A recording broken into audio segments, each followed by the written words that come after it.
Hey y'all, it's Thursday afternoon. I made a video this morning about weld procedures, what it was called, and it was nothing short of an analogy of welding and life and doing both correctly. And there's been so many great comments, and it's prompted me to continue thinking on that matter. And I realized there's stuff that I wanted to point out that I didn't get to, because I try to keep the videos fairly shorter. But it was called weld procedure, and it was about the cap looking all right.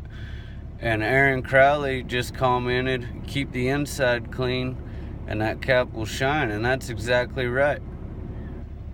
And I was very fortunate in my welding to I almost said I lucked into the perfect job. I didn't.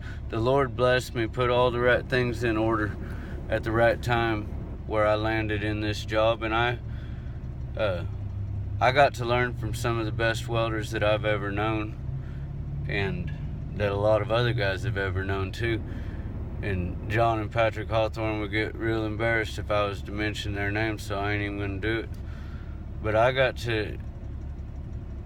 to learn weld procedure as a helper, labor. That's what made me learn welding, doing stuff to help that welding procedure go together.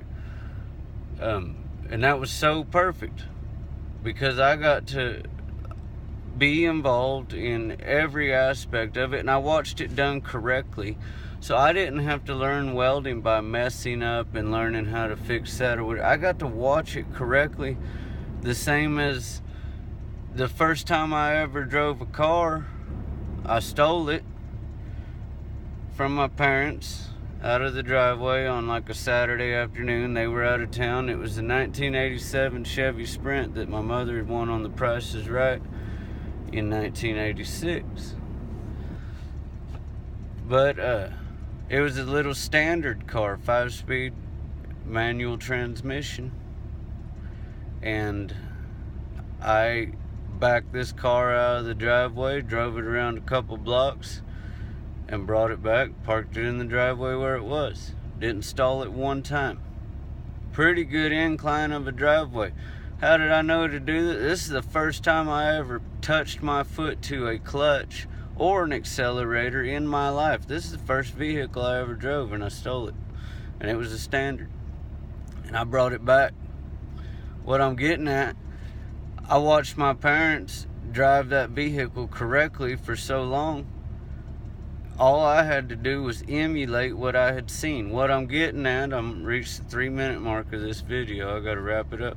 What I'm getting at and why I started is, yes, some very great people that just lived a wonderful life serving others. Some of them learned the hard way and got to where they were through many hard lessons and hard life. So what I'm saying here, what I was getting at, in my personal opinion, when you're able, learn from others' mistakes. And in the case, to tie this analogy back to good, clean living, in the case of Jesus Christ, you don't have to learn from his mistakes. He never stalled that car that he's driving, and now we know how to drive that car by watching how he drove, analogously speaking. He lived a perfect life. It wasn't easy, and it did get him killed. So,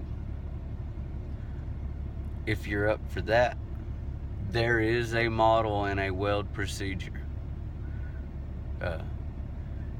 If you can't gather where to learn about Jesus Christ, or who we're even talking about by this far in the video, you may not have to worry about dealing with your sin at the end of time, because I believe that there's a special pardon for the handicapped.